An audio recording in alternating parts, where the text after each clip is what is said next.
يا أيها الذين آمنوا اتقوا الله حق تقاته ولا تموتن إلا وأنتم مسلمون. يا أيها الناس اتقوا ربكم الذي خلقكم من نفس واحدة وخلق منها زوجها وبث منهما رجالا كثيرا ونساء، واتقوا الله الذي تساءلون به والأرحام إن الله كان عليكم رقيبا. يا أيها الذين آمنوا اتقوا الله وقولوا قولا سديدا يصلح لكم أعمالكم ويغفر لكم ذنوبكم، ومن يطع الله ورسوله فقد فاز فوزا عظيما. أما بعد، فإن أصدق الكلام كلام الله، وأحسن الهدي هدي محمد صلى الله تعالى عليه وعلى آله وسلم، وشر الأمور محدثاتها، وكل محدثة بدعة، وكل بدعة ضلالة. إن الله وملائكته يصلون على النبي يا أيها الذين آمنوا صلوا عليه وسلموا تسليما. اللهم صل على محمد وعلى آل محمد كما صليت على إبراهيم وعلى آل إبراهيم إنك حميد مجيد. اللهم بارك على محمد وعلى آل محمد كما باركت على إبراهيم وعلى آل إبراهيم إنك حميد مجيد. سبحانك لا علم لنا إلا ما علمتنا إنك أنت العليم الحكيم. رب اشرح لي صدري ويسر لي أمري واحلل عقدة من لساني يفقه قولي. أعوذ بالله السميع العليم من الشيطان الرجيم من همزه ونفخه ونفثه. بسم الله الرحمن الرحيم. قال الله تعالى: والذين جاهدوا فينا لنهدينهم سبلنا وإن الله لمع المحسنين. وقال رسول الله صلى الله عليه وسلم: المجاهد من جاهد نفسه، أو كما قال عليه الصلاة والسلام.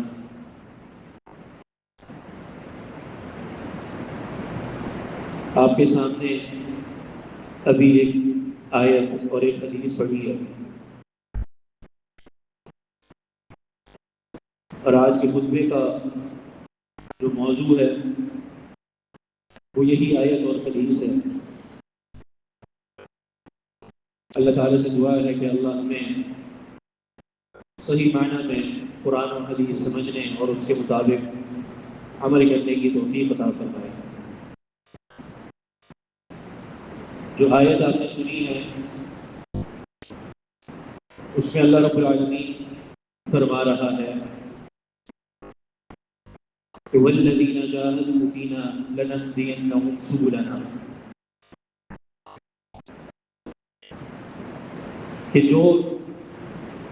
ہمارے راستے میں جد و جہد کرے اور کوشش کرے تو لنہدینہم سبلنا، ہم ضرور ایسے لوگوں کو اپنا راستہ دکھا دیتے ہیں اور اپنے راستے کی ہدایت دے دیتے ہیں۔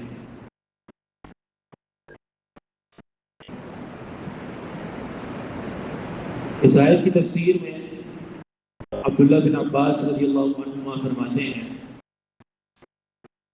کہ یہ ایسے لوگوں کی بات ہو رہی ہے الذین یعملون بما یعلمون، وہ لوگ کہ ان کے پاس جو بھی علم ہے وہ اس علم کے مطابق عمل کرتے ہیں۔ ادھر حقیقت اللہ تعالیٰ کے راستے میں جد و جہد کرنے والے یہی لوگ ہیں جو اپنے علم میں مکمل عمل کرتے ہیں۔ یہ جاہدو جو لفظ ہے عربی کا، اس کا جو مصدر ہے وہ مجاہدہ ہے، اور مجاہدہ کے معنی میں یہ بات شامل ہے کہ انسان اپنی نفسانی خواہشات سے ہمیشہ لڑتا رہے اور اپنے نفس کو ہمیشہ اللہ تعالیٰ کی اطاعت اور اللہ تعالیٰ کی فرما برداری میں گامزن رکھے،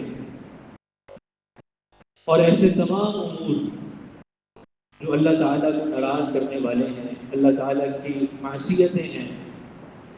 ان سے بچتا رہے اور اپنے آپ کو ان سے بچنے پر آمادہ کرتا رہے۔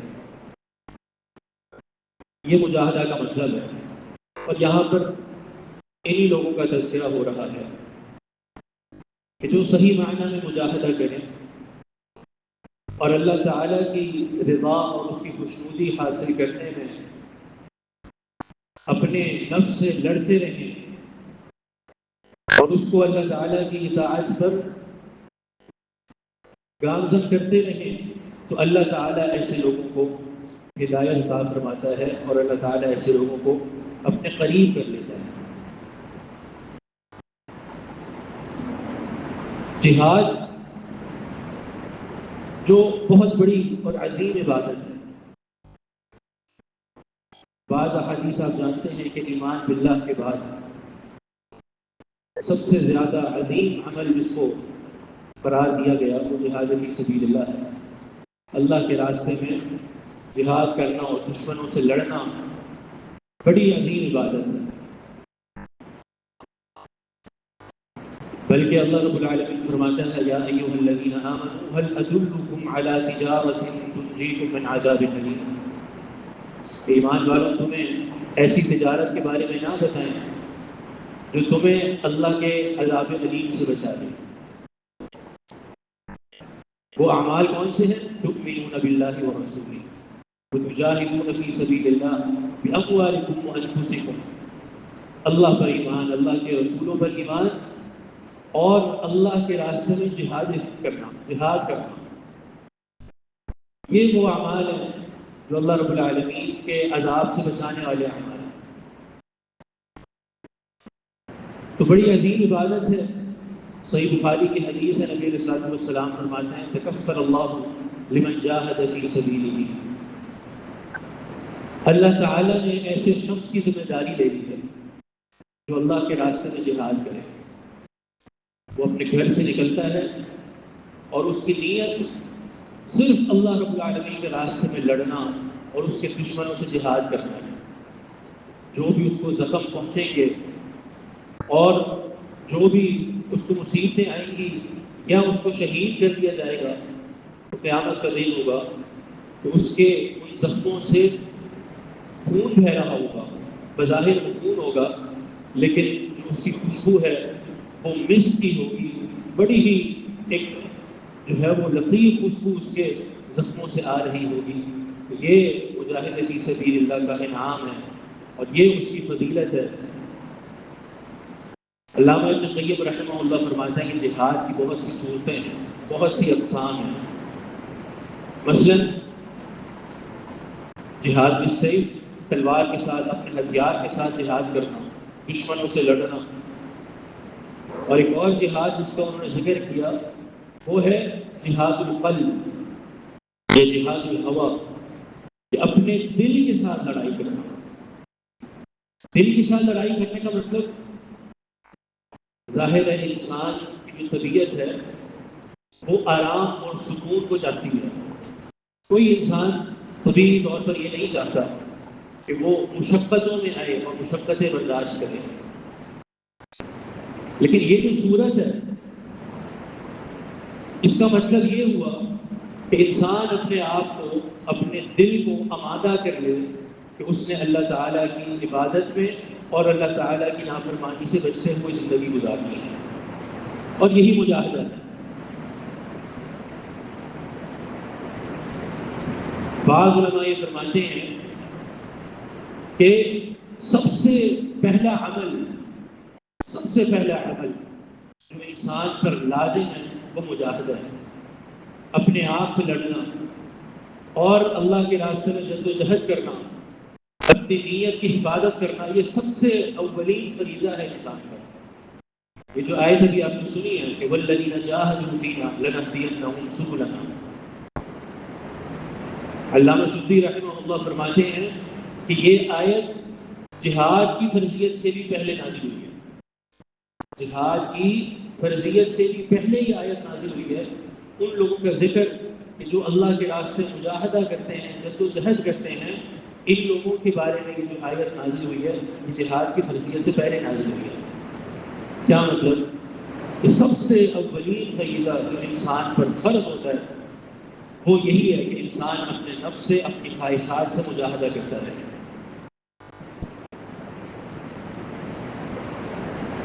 اللہ تعالیٰ نے قرآن مجید کے بہت سی آیات، بہت سے مقامات پہ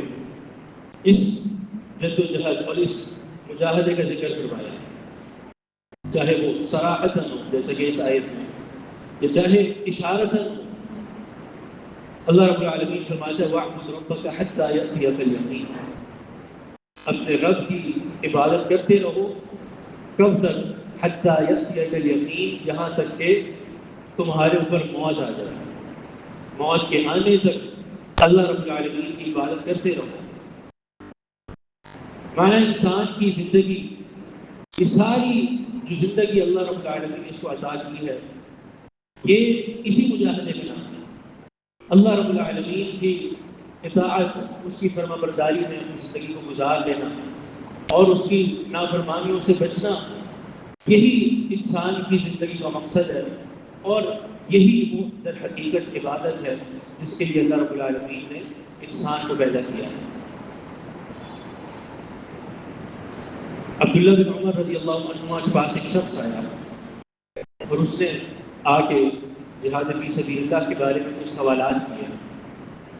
تو سیدنا عبداللہ بن عمر رضی اللہ عنہ نے اس کی ظاہری کیفیت دیکھی اور فرمایا کہ ابدأ بنفسک فجاہد، جہاد کرنے سے پہلے تم اپنے آپ سے مجاہدہ کر لو، اپنے آپ سے مجاہدہ کر لو۔ تمہارے اوپر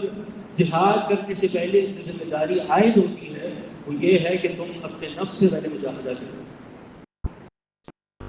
اور اسی لیے علماء رحمہ اللہ، سلف صالحین یہ فرمایا کرتے تھے کہ جو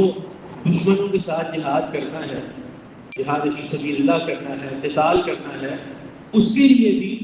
انسان کے لیے ضروری ہے کہ وہ مجاہدہ کرے، اپنے نفس سے لڑے اور اس کو آمادہ کرے۔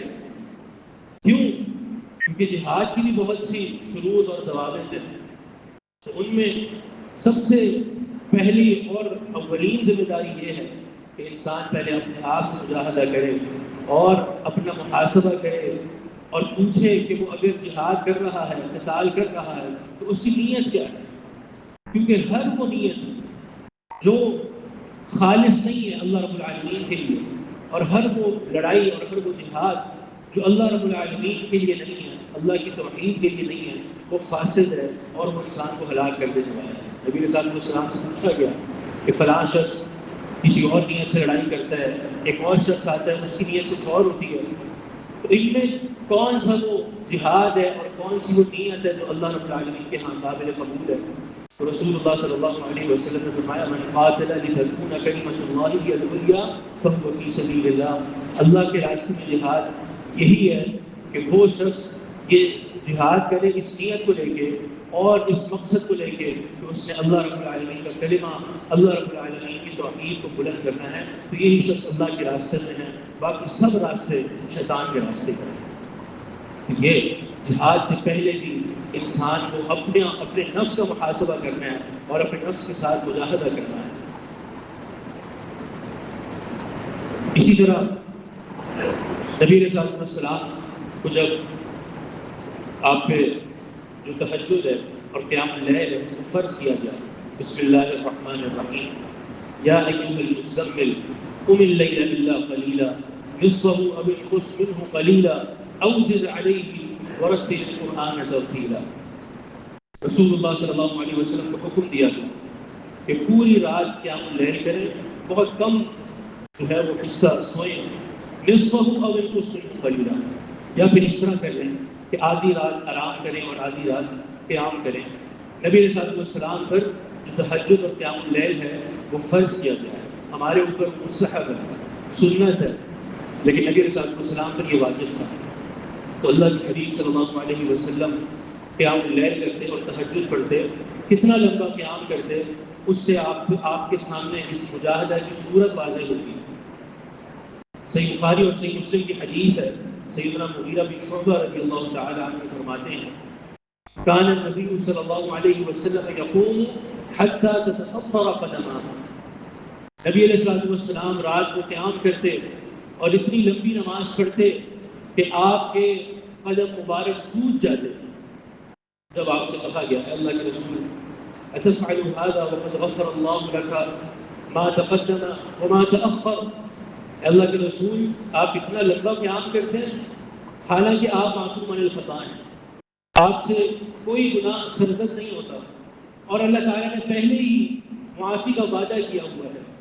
اس کے باوجود بھی آپ اتنا لمبا قیام کرتے ہیں۔ تو رسول اللہ صلی اللہ علیہ وسلم نے فرمایا افلا اکون عبدا شکورا، کہ کیا میں اللہ رب العالمین کا شکر گزار بندہ نہ بن جاؤں، اللہ رب العالمین کا شکر ادا کرنے والا میں وہ نہ بن جاؤں۔ مانا اللہ کے حبیب صلی اللہ علیہ وسلم کی یہ ساری عبادت، آپ کا سارا مجاہدہ وہ اسی لیے تھا کہ وہ اللہ رب العالمین کا شکر ادا کر رہے ہیں، اللہ رب العالمین کی حمد بیان کر رہے ہیں اپنے عمل کے ساتھ۔ یہ مجاہدہ اور اس کی صورت ہے کہ نبی علیہ السلام اتنا لمبا قیام کرتے ہیں، اور سلف صالحین میں بہت سی اس کی مثالیں ہیں، صحابہ کرام رضوان اللہ علیہم اجمعین، ان کے عمل کو دیکھیں تو انسان عش عش کر اٹھتا ہے، ان کی سیرتیں اگر پڑھیں اور ان کے اعمال کی طرف اگر دیکھیں تو انسان کے لیے اس مجاہدہ کی صورت اور اس کا معنی کھل کر جو ہے وہ سامنے آ جاتا ہے۔ سیدنا عمر بن خطاب رضی اللہ تعالی عنہ، یہاں پہ یہ بات ذکر کرنا ضروری ہے کہ سیدنا عمر بن خطاب رضی اللہ تعالی عنہ جو آدھی دنیا کے فاتح ہیں، قیصر و کسریٰ کو ہلاک کر دینے والے، ان کی کمر توڑ دینے والے ہیں، لیکن سیدنا عمر رضی اللہ عنہ کا اپنا معمول کیا تھا؟ پوری زندگی سیدنا عمر بن خطاب رضی اللہ عنہ لوگوں کے معاملات میں جہاد میں مصروف رہے ہیں، لیکن اس کے باوجود بھی کبھی ایسا وقت نہیں آیا، جیسا کہ بعض روایات میں آتا ہے، کبھی ایسا وقت نہیں آیا کہ سیدنا عمر بن خطاب رضی اللہ عنہ نے قیام اللیل چھوڑا، رات کی نماز چھوڑی، بلکہ اپنے گورنروں کو خط لکھتے تھے تو اس خط میں سب سے پہلی بات کیا ہوتی تھی؟ سب سے پہلی بات جس کو ان کا محاسبہ کرتے وہ یہ تھی کہ نمازیں پڑھتے ہو کہ نہیں، اور ساتھ ہی کہا کرتے تھے نمازوں کو قائم کرتے رہو، نمازوں کو لازم پکڑ لو، فمن حفظها فقد حفظ دینہ ومن ضیعها فهو لما سواها اضیع۔ اور یہ بات یاد رکھو کہ اگر تم نے نمازوں کی حفاظت کر لی، نمازوں کی پابندی کر لی، تو تمہارے لیے تمہارے دیگر تمام معاملات، تمام شؤون آسان ہو جائیں گے۔ اللہ تعالیٰ ان معاملات کی حفاظت کرے گا اگر تم نے نمازوں کی حفاظت، اور اگر نمازوں کو ضائع کرنا شروع کر دیا، نمازوں کو ضائع کرنے میں کیا بات شامل ہے؟ مثلاً کو وقت پہ ادا نہ کرنا، مسجد پاس ہے لیکن مسجد میں جا کے جماعت کے ساتھ نہ ادا کرنا، یہ سب نمازوں کے ضائع کرنے میں آتا ہے۔ جو نماز کو سرے سے چھوڑ دے اس کا تو ذکر ہی کوئی نہیں، اس کا جو نام ہے، اس کا جو اس کا وصف ہے، یہ مسلمانوں کے وصف میں آتا ہی نہیں ہے، اس لیے اس کا کوئی ذکر نہیں ہے کہ جو نماز کو سرے سے نہ پڑھے، کیونکہ جو نماز کو سرے سے نہیں پڑھتا اس کا اسلام اور ایمان سے کوئی لینا دینا نہیں ہے۔ وما كان الله ليضيع ایمانکم، قرآن مجید میں اللہ رب العالمین نے نماز کو ایمان قرار دیا ہے، تو جس نے نماز چھوڑ دی اس کا ایمان بھی گیا۔ رسول اللہ صلی اللہ علیہ وسلم کی حدیث آپ جانتے ہیں کہ جو چیز فرق کرنے والی ہے اسلام اور کفر کے درمیان کو کیا ہے، وہ یہ نماز ہے۔ تو جس نے نماز چھوڑ دی، نماز کو پڑھنا ختم کر دیا، اس نے کفر کیا۔ عرض یہ کر رہا ہوں کہ سیدنا عمر بن خطاب رضی اللہ عنہ اپنے گورنروں کو جو خط لکھتے تھے اس میں سب سے پہلا معاملہ اور سب سے پہلی چیز جس کا ذکر کرتے وہ نماز ہے۔ اب یہ بھی دیکھیے سیدنا عمر رضی اللہ عنہ کی سیرت ہے کہ آپ کتنے بڑے بادشاہ ہیں اور اسلامی سلطنت آپ کے ہاتھ میں ہے، آدھی دنیا کے فاتح ہیں، لیکن اس کے ساتھ اور اس سب کے باوجود سیدنا عمر بن خطاب رضی اللہ عنہ مسجد نبوی کے امام بھی ہیں، پانچوں نمازیں مسجد نبوی میں بطور امام پڑھتے ہیں، لوگوں کو پڑھاتے ہیں، اس ساری مصروفیت کے باوجود۔ اور آج ہمارا جواب کیا ہوتا ہے کہ جی ہماری بہت سی جو ہے وہ بہت سے امور ہیں، بہت سے کام ہیں، بڑی مشکل روٹین ہے، کاروبار ہے، فلاں چیز ہے، لین دین کے معاملات، ان سب چیزوں کے باوجود آپ نماز کو چھوڑ دیں۔ تو یہاں پہ آپ سیدنا عمر رضی اللہ عنہ کو دیکھتے ہیں، تو یہ مجاہدہ ہے۔ اس کے لیے انسان پہ سب سے پہلی چیز جو عائد ہوتی ہے اور لازم ہوتی ہے وہ یہی ہے کہ انسان مجاہدہ کرے، اپنے آپ سے لڑے اور اپنے آپ کو آمادہ کرے نماز کے لیے، دیگر معاملات کے لیے، اور دیگر جو اللہ رب العالمین کی اطاعت والے امور ہیں ان کو سر انجام کرنے کے لیے۔ اب اس مجاہدہ کی کچھ صورتیں آپ کے سامنے ذکر کر رہا ہوں۔ پہلی صورت آپ نے سن لی ہے نماز کے تعلق سے، کہ نماز کے تعلق سے اپنا مجاہدہ کرنا، اپنے آپ سے لڑنا اور اس کو آمادہ کرنا۔ اگر انسان نماز ہی نہیں پڑھتا تو ایسے شخص کے لیے ضروری ہے کہ فوراً اپنے اس عمل کی طرف رجوع کرے اور نمازوں کو پڑھنا شروع کر دے، وگرنہ اس کا اسلام اور اس کا ایمان قابل قبول نہیں ہے۔ کیونکہ سب سے پہلی چیز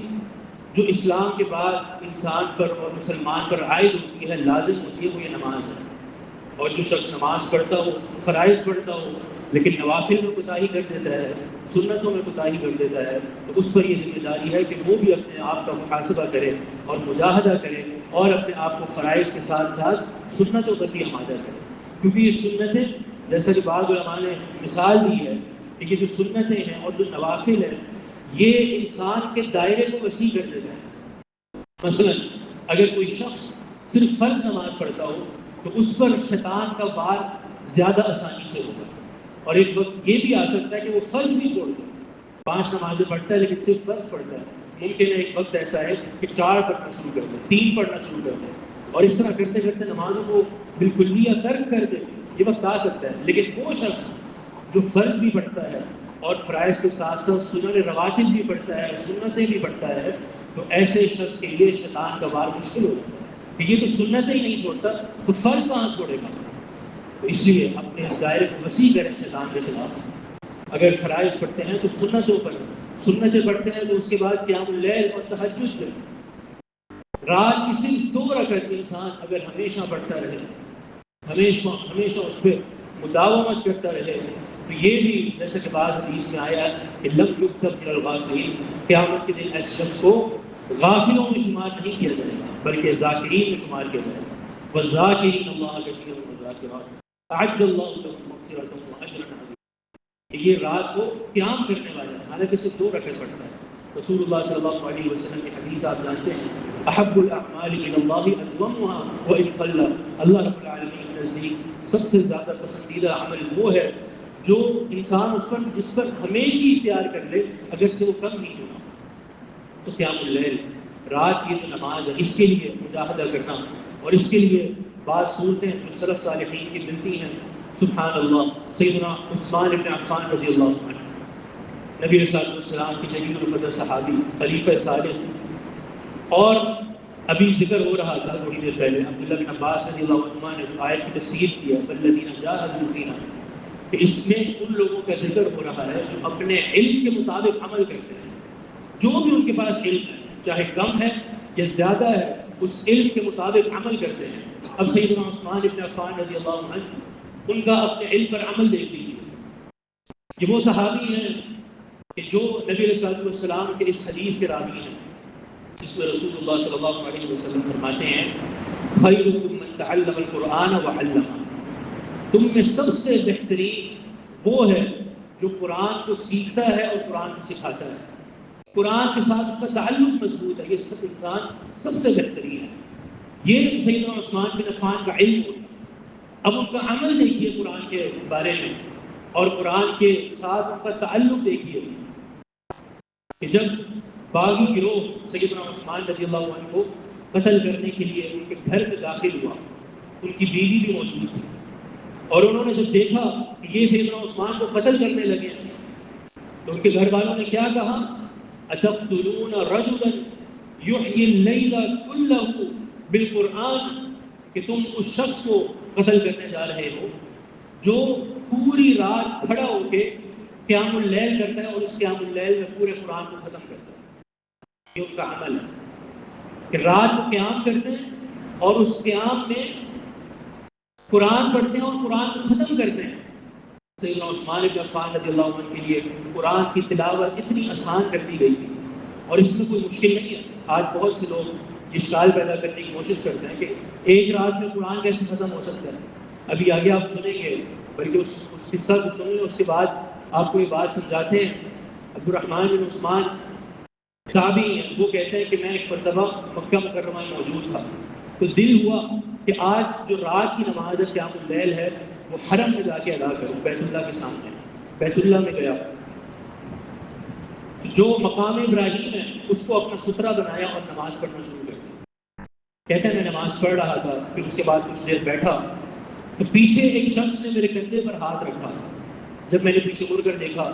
تو امیر المؤمنین سیدنا عثمان بن عفان رضی اللہ عنہ، انہوں نے کہا کہ عبد الرحمن تھوڑی سی جگہ دو۔ میں نے آپ کو جگہ دی اور آپ نے نماز پڑھنا شروع کی مقام ابراہیم کے پیچھے۔ عبد الرحمن بن عثمان کے الفاظ ہیں،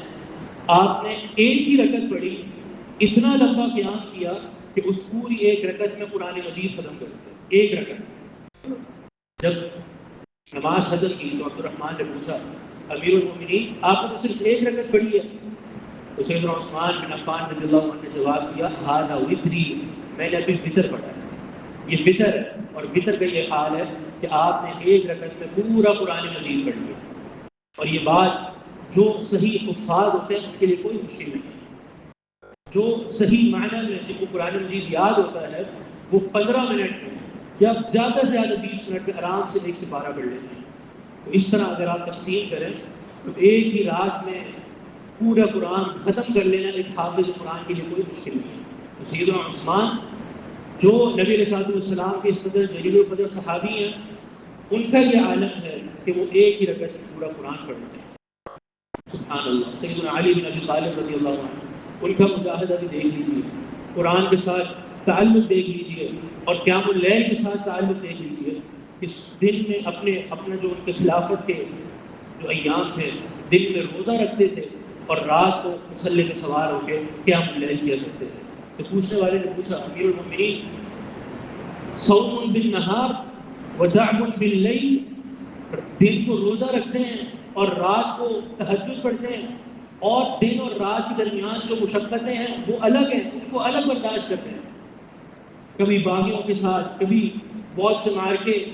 تو اس قدر آپ کی جو خلافت میں اتنے مشکل امور ہیں اس کے باوجود بھی آپ پورا دن روزہ رکھتے ہیں اور رات کو قیام کرتے ہیں، اس کی کیا وجہ ہے؟ تو امیر المؤمنین سیدنا علی بن ابی طالب رضی اللہ تعالی عنہ نے جواب دیا کہ اے میرے بھائی، بات یہ ہے کہ سفر الآخرۃ طویل، جو آخرت کا سفر ہے یہ بہت لمبا ہے، یہ بہت طویل ہے۔ تو میں یہ کر رہا ہوں کہ اس لمبے سفر کے لیے زادرہ لے رہا ہوں، یہ زادرہ ہے، یہ عمل ہے۔ عبداللہ بن عمر رضی اللہ عنہما جب اپنے بستر مرگ پر تھے، وفات کے قریب تھے، اور ان کے ساتھی ان کے پاس بیٹھے ہوئے تھے، تو دیکھا کہ عبداللہ بن عمر رضی اللہ عنہما اچانک رونا شروع کر دیتے ہیں۔ تو پوچھا گیا کہ آپ موت کو یاد کر کے رو رہے ہیں؟ سیدنا عبداللہ نے کہا نہیں، اللہ کی قسم موت کو یاد کر کے نہیں رو رہا، دنیا کی کسی بھی چیز کو یاد کر کے نہیں رو رہا، ہاں دنیا کی دو لذتیں ہیں، دو نعمتیں ہیں جن کو یاد کر کے رو رہا ہوں۔ وہ دو نعمتیں کیا ہیں اور دو لذتیں کیا ہیں؟ ظمأ الحواجر و مکابدۃ اللیل۔ پہلی لذت یہ ہے کہ سخت گرمی میں جو روزے رکھتا تھا اور اس روزے میں جو پیاس لگتی تھی اس کو یاد کر کے رو رہا ہوں، اور اسی طرح جب سرد راتیں ہوتی تھیں تو ٹھنڈے پانی سے وضو کر کے اپنے آپ سے مجاہدہ کر کے قیام اللیل پڑھنا اور تہجد پڑھنا، اس کی جو لذت تھی اس کو یاد کر کے رو رہا ہوں۔ اب اندازہ لگائیے کہ ہمارے لیے کتنے مشقت اور مشکل معاملات ہیں، لیکن سلف صالحین اور صحابہ کرام کے لیے کتنے آسان کر دیے گئے۔ اور اللہ تعالیٰ کی اطاعت، اللہ تعالیٰ کے راستے میں مجاہدہ کرنا، اپنے نفس کے خواہشات کو مارنا اور اللہ تعالیٰ کے لیے اس کو تیار کرنا، اس کے لیے یہ بات ضروری ہے کہ انسان شروع میں مشقت برداشت کرے۔ شروع کے جو امور ہیں، شروع کا جو وقت ہے وہ مشکل ہوتا ہے، جو پہلی سیڑھی ہے وہ ہمیشہ مشکل ہوتی ہے، لیکن آگے اللہ رب العالمین اپنے ان بندوں کے لیے ان کاموں کو اور ان اعمال کو آسان کر دیتا ہے۔ علامہ ابن الجوزی رحمہ اللہ نے سعید الخاطر میں ذکر کیا ہے بعض سلف سے کہ وہ فرماتے ہیں کہ میں اپنے آپ کو قیام اللیل پہ اپنے نفس کو لاتا تھا، کبھی بھی وہ آمادہ نہیں ہوتا تھا، لیکن میں اس پر مشقت کرتا تھا، اس کے خلاف لڑائی کرتا تھا، اس کو مسلح پہ سوار کرنا پڑتا تھا۔ کتنے سال مجھے اس طرح مشقت کے ساتھ تہجد پڑھنا پڑا، قیام اللیل کرنا پڑی، اور بالآخر کیا ہوا کہ ایک وقت ایسا آیا کہ میرا نفس خوشی خوشی اٹھتا اور قیام اللیل کے لیے تیار ہوتا تھا۔ ایک وقت ایسا آیا کہ اللہ رب العالمین نے میرے لیے یہ عمل آسان کر دیا، آسان بنا دیا۔ اور پھر آپ کے سامنے ثابت البنانی رحمہ اللہ کا قول ذکر کریں۔ ثابت البنانی رحمہ اللہ فرماتے ہیں کعبۃ الصلاۃ 20 سنۃ، میں نے اپنے آپ سے لڑائی کی، اپنے آپ سے مجاہدہ کیا، اپنے نفس سے لڑتا رہا نماز کے معاملے میں 20 سال تک، 20 سال تک میں اپنے آپ سے لڑتا رہا۔ وتنعمت بها 20 سنہ، اور پھر اگلے 20 سال مجھے اس قیام میں اور اس نماز میں اتنی لذت محسوس ہوئی کہ ایسی لذت مجھے اور کسی عمل میں محسوس نہیں ہوئی۔ تو یہ اللہ کے نیک بندے جو مجاہدہ کرتے ہیں، ان کا جو آخری معاملہ وہ یہی ہے کہ ان کو اللہ کے امور، اللہ کی جو رضا والے امور ہیں، اللہ کی اطاعت والے اور فرمانبرداری والے امور ہیں، ان میں لذت حاصل ہوتی ہے۔ اس کے علاوہ اور کسی معاملے اور کسی کام میں پھر ان کو لذت حاصل نہیں ہوتی۔ اسی لیے علامہ ابن القیم رحمہ اللہ نے یہ ذکر کیا کہ 2 لذتیں ہیں، ایک لذت العفہ ہے، پاک دامنی کی لذت ہے، اور دوسری جو لذت ہے وہ گناہ کی لذت ہے۔ تو جو شخص پاک دامنی کی لذت کو حاصل کر لے، گناہ سے بچنے کی، کہ وہ کبھی یہ سوچ کر گناہ کو ترک کر دے کہ اس میں اللہ رب العالمین کی نافرمانی ہو رہی ہے، اللہ کے خوف کی بنا پر گناہ کو ترک کر دے اور اسی طرح گناہوں کو چھوڑتا رہے، ایک وقت ایسا آئے گا کہ جو اس کو لذت حاصل ہوگی گناہ کو چھوڑنے میں، وہ اس کو گناہ کو کرنے میں لذت حاصل نہیں ہوگی۔ یہ مجاہدے کا معاملہ ہے۔ اسی لیے نبی صلی اللہ علیہ وسلم نے کہ جو صحیح مسلم کی حدیث ہے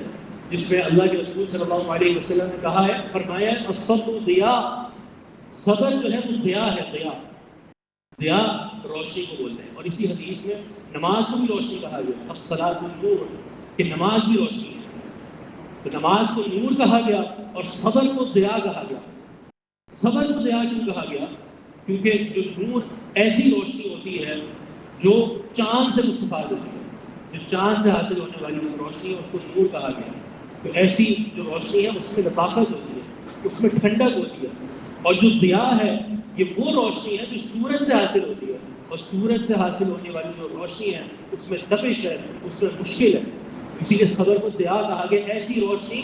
جس کو حاصل کرنے میں تمہیں مشکل ہوگی، مشقت برداشت کرنا پڑے گی، لیکن سب کے باوجود جو آخری معاملہ ہے مجاہدے کا وہ یہی ہے کہ انسان پھر اللہ تعالیٰ کی جو فرمانبرداری والے امور ہیں ان میں لذت حاصل کرتا ہے۔ علامہ ضیاء المقدسی، ضیاء الدین المقدسی رحمہ اللہ بہت بڑے محدث ہیں، جو طلبہ ہیں وہ جانتے ہیں، الاحادیث المختارہ ان کی کتاب ہے، بڑی مشہور کتاب ہے، انہوں نے یہ تقریباً 7ویں ہجری کے عالم ہیں، اور انہوں نے کتاب لکھی ہے الاحادیث المختارہ جس میں بخاری مسلم کے علاوہ جو بھی صحیح حدیث ہیں انہوں نے وہ جمع کرنے کی کوشش کی ہے، تقریباً 13 جلدوں میں یہ کتاب چھپی ہوئی ہے۔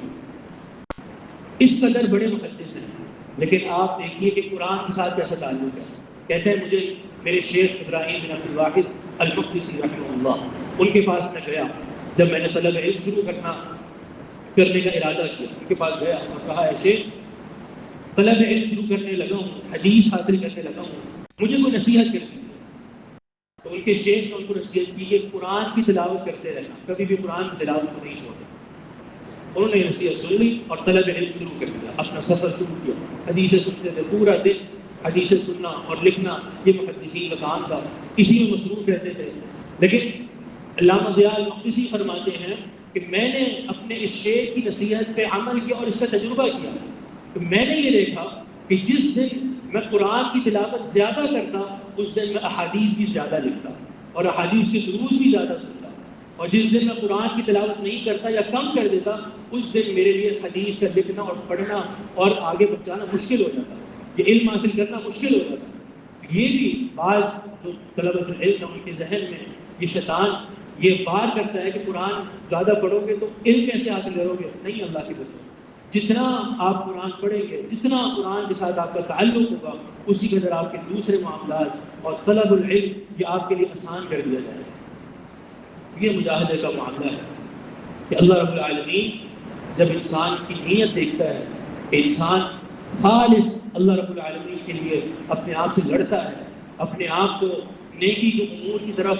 جو ہے وہ راغب کرتا ہے اور گناہوں سے بچاتا ہے، اللہ رب العالمین لنہدینہم سبلنا، اللہ رب العالمین اس کے لیے اپنے راستے آسان کر دیتا ہے، اپنی ہدایت کے جو معاملات ہیں اس کے لیے واضح کر دیتا ہے۔ اسی طرح بعض سلف سے یہ بھی منقول ہے قیام اللیل کے تعلق سے، جیسا کہ حبیب یعنی امرأۃ حبیب العجمی رحمہ اللہ، ان کی بیوی، حبیب خود بہت بڑے ایک عالم اور بہت بڑے زاہد تھے، ان کی جو بیوی تھی وہ ان کو رات کو اٹھایا کرتی تھی، جب رات کو حبیب سو رہے ہوتے تھے تو رات کو اٹھاتی تھی اور ان سے کیا کہتی تھی؟